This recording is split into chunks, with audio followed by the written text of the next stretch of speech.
In this episode, I'm going to explore intermittent fasting. This is a hot topic right now, so I'm going to talk about the do's, the don'ts, the maybes, the should be's, and explore everything that you are dying to know. If you're new here, thank you for joining me. My name's Carol Pax.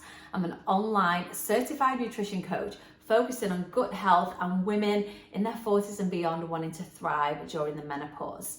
Now, intermittent fasting can be for everyone. However, firstly, women should definitely do it differently than men, certainly approach it differently. And also, if you're a woman going through the perimenopause, so 35 plus, then you definitely want to approach it in a different way as well. So firstly, what is intermittent fasting? So intermittent fasting is basically going a set time without eating any food. You can drink as much water as you want, you can even drink herbal tea, but just not eating food. This is so the body gets more time to digest itself. This is a proven fact that if we do the intermittent fasting for a certain length of time, the body gets more time to cleanse itself. The body is a natural cleansing machine. It wants to cleanse itself well, if you like. It wants to get rid of the toxins out of the body. Quite often, it just doesn't have the time and it's under a lot more stress than it is naturally meant to be. External stresses, mental stresses, toxins, chemicals, there's everything out there right now, which is not how the human body was designed alone to deal with, which is why we do have different things to help, different techniques, different supplements and ways of eating and types of food that we can eat, which help with this. But giving the body that length of time to rest and digest, get into that parasympathetic nervous system, that is when the body self-cleanses. That is when we heal. This is why I'm a real advocate, should we say, of intermittent fasting, because it's something I've personally really benefited from. Now, I just want to say though that there are a few people that shouldn't, or definitely shouldn't do this without consulting the doctor before we move on. So if you've had any eating disorders or do have any eating disorders, certainly I wouldn't advise to do this unless you've spoken to your medical professional about it and you're making certain changes. This is something that I would be very cautious of. Also, perimenopause and menopausal women, I'm going to talk more about this now. This is something I do recommend, but we just want to approach it differently. If you're pregnant, then it's definitely not recommended either. And also if you've got any problems with the thyroid. Now, it doesn't mean you can't do this, but I would just always consult your medical professional first before you start anything new like this. Now, intermittent fasting, I can't even say the word today, but intermittent fasting doesn't have to be as drastic as some people make it sound. It can be. And for men, men can naturally go longer with the fast because they don't have the same hormones as women. So obviously this is a fact, scientifically proven, but it's also obvious. You will feel it differently within a woman and within a man. So a 14-hour fast is the length of time that I would personally recommend, not going beyond initially as a woman, and definitely as a woman with fluctuating hormones, because our cortisol levels are generally higher at this time. And what happens when the cortisol levels are higher, your stress levels are higher. So what happens is the body is pumping blood around everywhere else, but away from the digestive system, because we're stressed or in fight or flight mode. A lot of us live 90% of our life in this mode. So can you imagine your gut health and your digestion if the digestive system can't work properly because everything else is trying to function? So straight away, we know that we don't want cortisol levels to rise even more. We don't want stress levels to rise even more. We can give them some help by introducing digestive enzymes, because we produce less when we're stressed, which is going to make our digestive system even worse or harder to work.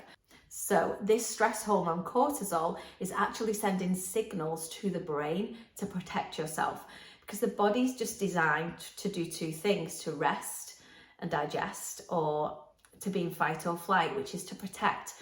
But really, it doesn't need protecting. We just need to calm, and we just need to release toxins from the body, and we need to allow the digestive system to work. The body doesn't know that. All it knows is these two modes. So it's sending the blood, the adrenaline, to the hands, to the outside, to the edges of the body to protect anything off, which means it's completely away from this area and the body's not digesting anything. So high cortisol levels lead to belly fat, lead to weight gain, amongst all sorts of other things. So if we are, here is my point, if we are intermittent fasting when we are stressed and it is making us more stressed, your cortisol levels will be high, that hormone will be higher, so you'll be adding fuel to the fire. It will be creating more weight gain. So this is why for women, we don't want to intensify it too much to the point where we feel shaky or stressed, and the body doesn't feel protected, because then it will go into that mode of, stress levels through the roof. So what I always suggest to women is to slowly try it, not to do it every day, and to just do it so it becomes like a natural thing. So for me, I was eating much later, and I knew I was, but I was just doing it. It was like a habit. So I said to myself, after 8 p.m, I cannot eat a thing. If I'm hungry, which I won't be, because I've eaten in the day, it'll be a habit. But if I am and I need something, I've got water and I've got herbal teas, get some really nice flavored herbal teas, because they're really great. You can have them. Also, what you want to do is start the day right. If in the morning you are skipping breakfast for a long amount of time, you feel shaky, you feel stressed, it's likely that you're going to get a spike in your blood sugar levels, and then you'll get a dip because you're eating the wrong things. You're going to grab sugar, and then it's going to go up, and then it's going to go back down, and then your stress levels are going to go higher. It's this roller coaster, which we've all done, probably. We all know, I know that feeling for sure. So things like looking at the times for yourself when you can do it, and when you can stick to it. So for me, it was 8 o'clock. I started with 8 o'clock. I'm not going to eat after 8 o'clock. And then 12 hours would have been 8 o'clock again. So I actually started with that because I was up, when I started this a couple of years ago, I was up at 6. So I was hungry straight away. That's how I was waking up, hungry. And I was eating late. So how can you wake up hungry when you're eating late? It goes to show the body needed longer to get used to it. So I did 8 until 10, which was like 14 hours. And for me, that's a perfect time for intermittent fasting. Then if some days I felt like, oh, could go a bit longer here, I would go till 11, but I wouldn't go any longer than that.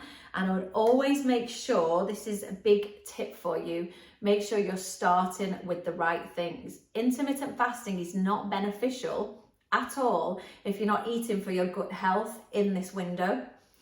If you're eating lots of dairy, gluten, alcohol, caffeine, things like that, it's not going to be beneficial for you. You've got to do it alongside eating healthier, and then you're going to notice the benefits. But if you are going to be having those things and intermittent fasting, my biggest tip would be to start the day with something really healthy. So for me, it was a protein shake, a protein smoothie that I could get my greens in, nuts in for brain food, and healthy fats, maybe avocado, always greens, so fiber, then your protein. With your protein powder, I always use a vegan protein powder, and then I would have plant-based milk or water with that.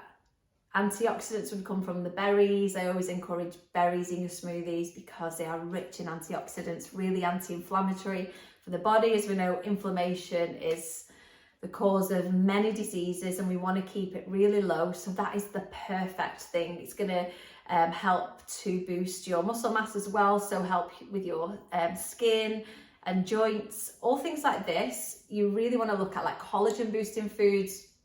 So starting your day like that, without caffeine, without dairy, without sugar. So no tea and white toast or coffee and white toast after your fast, because you're wasting your time, because then you're going straight back. I'm not saying don't have that, and if it's something you feel like you just want to make small changes, make them, but do make them. Just be consistent. When you start it as well, if you're eating for your gut health as well as intermittent fasting, you're going to notice this clarity in the mind. That is your brain thanking you. because it's got this toxic overload there, which can lead to all sorts, anxiety, dementia, depression. These things are proven now that this is what happens if we constantly eat this way. We're just doing damage to the body. Just give it a break every now and then. So men is a different story because they can fast for longer because they've got different hormones. And here's the thing as well. All this research on intermittent fasting is being done on men. So women are then starting to get a few problems with it, especially women during perimenopause. So now new research is showing that, yeah, it is not the same for women and men because it can affect our hormones differently. What you're eating during this time is so important, as well as the fasting. So during the fast window, there's no set things that says you've got to go a set time between meals or anything like that. Just make sure you're eating in your window of time. Obviously, the healthier you eat, the better you're going to feel, and that's going to show in your weight as well. But it's more about this feeling from within, this energy from within, because then you will notice the weight drop off if you need to lose weight. For some people, it's wanting to build a little bit and not lose the weights to get a bit more strength or shape in the body. You know, everybody's different, but these can have the same benefits. Also, intermittent fasting is especially beneficial for aging. So women, don't be afraid of this. Give it a go, but just know all the facts, know the feelings within your body. When you become aware as well, it is about becoming aware in your mind, and the right food and intermittent fasting will help that anyway, because it is cleansing your body. You are cleansing your body by doing it. You're giving it the time to heal, to rest. So you'll notice that in your mind. But snacking is one of the worst things for aging and weight gain ever. And I'm a snacker, so I'm not judging anyone here. I have to really, if I'm not doing, you know, a gut reset or a 30-day plan, I'm just eating 80-20, I will always start to snack a little bit more. It's just something I do, and I've got to work on my mindset to stop that. So that is a really big tip as well. But doing this intermittent fasting and a gut reset really helps you with that, because you think differently, and it is all about how you think. I remember going into the shops thinking, oh my God, look at all this rubbish in here. And then when you're like kind of just adding in the treats, you go in and think it's normal again, but it's not. The food that is in there, 70% of that is just rubbish. It's processed, chemicals, all sorts. It isn't fresh. If you go in the supermarket, just try and stay around the outsides, mainly where you get all the fruit and the veg and all the good stuff. And because generally on the inside aisles, if you think what's in them, it's a lot of processed rubbish. And I won't say we're all, I'll say I'm part of that, where we slip into these sloppier habits. But if you've got these tools of knowing how to intermittent fast and what it can do for you, knowing about gut health, knowing about the right supplements, knowing about the right type of foods, it should be exciting. It should be, oh, we can really fuel ourselves, still love food, still eat, not feel hungry, because your body's got to get used to it. With anything like this, you'll probably find that the first few days are the hardest. You'll probably find some people think, oh, it's not for me, or I don't feel well, or feel sick, or feel dizzy. Of course you do. It's withdrawals from coming off all the junk that you usually eat in daily. I'm going to be completely honest, because I was there myself and I needed some harsh truths. And people might have said, you don't need it, you don't look like you need it. It's how you feel. And if you feel amazing when you do it, which you will, I pretty much guarantee, it doesn't matter what anybody says then. This becomes about you and you knowing what you can do for yourself. It's going to help you with your anxiety, your energy levels, your outlook and everything, your mindset, your calmness, your everything. It's just so amazing when you do this. So they do, a lot of the professionals in this field, I'll say like the people who are actually doing all the tests and the research, I really scrutinize it, because obviously it's just something I'm personally really passionate about, and then I can help you as much as possible. But they suggest for women, try not to do it more than 3 days a week, or maybe choose the days where your hormones are not as wild, should we say. Some people need a fixed plan. If you know you're that person, set your days and stick to it. If you don't, and you just know that I'm just going to go with how I feel, if you're feeling really hungry in the morning, eat, but just have the right thing, or try herbal tea first. Exercise, because sometimes What you actually needed to do was move, not eat. It's just a habit. And as soon as you become aware of these thoughts in your head, you will ask yourself, why am I snacking? Am I hungry? Usually, I'd say 90% of the time the answer is no. If you're eating correctly, give yourself the healthy snacks, of course, if you are. Don't ever deprive yourself, but just have the right things in your cupboards, in your fridge. I know that if I've got things in there, when I first start, I find it really hard to not eat them. So I just need to get rid of them. But after a while of being on it, your mindset changes. So you look at them like, oh no, they're not a treat for my body and mind. Actually, I don't want that. And it's so good, from personal experience, it's so good when you feel like that, because you're like, oh, I'm in control of it. When you're giving in all the time, you're not in control of it.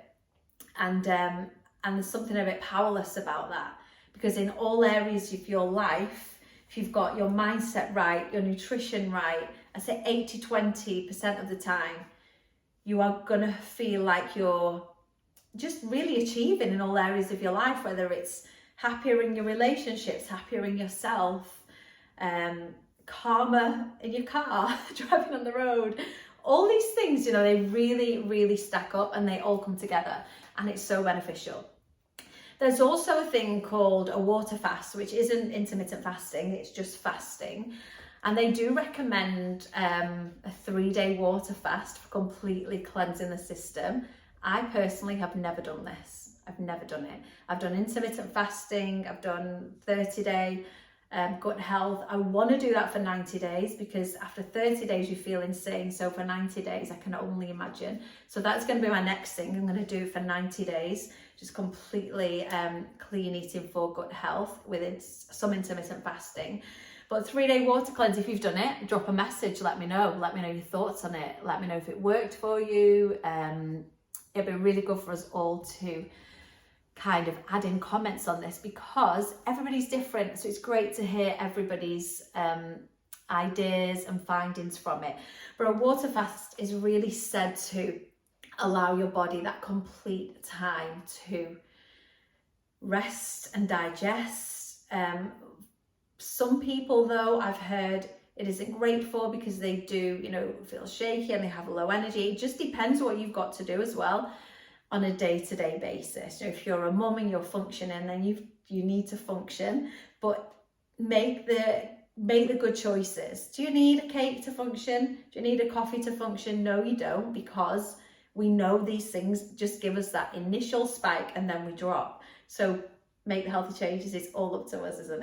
But as well, talking about our hormones, and especially during the perimenopause and menopause, estrogen levels are like this in perimenopause, and then they're like this in menopause.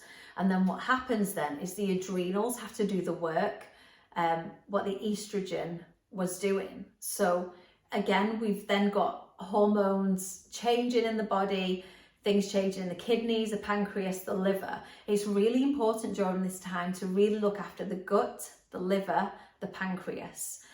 Obviously the kidneys, we want to keep them hydrated all the time. I personally have problems with kidneys, which really kind of pushed me into my gut health journey quite young. I got really interested in it, and then more recently, the last couple of years, I've gone deeper into that as well to help others. But if the pancreas is, let's say, overworked, it can't produce the enzymes that it needs to help to digest the food. So by doing this intermittent fasting and just allowing the organs the time, the liver and the pancreas are not being overworked, so they can do the job. The liver has to produce hormones and release hormones. If it isn't up to the job, because it's helping to digest the food and helping the rest of the body, it isn't doing the job properly for the hormones. The pancreas can't produce the enzymes that it needs to. So if you see all this knock-on effect of the food is having a knock-on effect with the other organs, and we want them all to be functioning optimally, which is why gut health and intermittent fasting is very beneficial. So hopefully I've answered most of your questions. I think I've answered everything that was asked and everything that I found beneficial when I was starting. The next step would be to look at what you're eating and why. I do have a video, I'm going to drop it here actually, explaining the gut reset that I do, the 30-day gut reset, which really goes well with intermittent fasting. And I'll also link my video on gut health and the menopause as well, which is a really well requested video. It'll help you to understand that more, and then you can combine intermittent fasting there as well.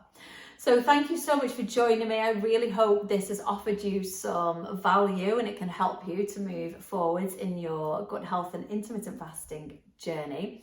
Please drop me a like to the video, leave me a comment and share, as this really helps my content to grow and to reach other women as well who are needing this. Thank you so much, and I'll see you all very soon.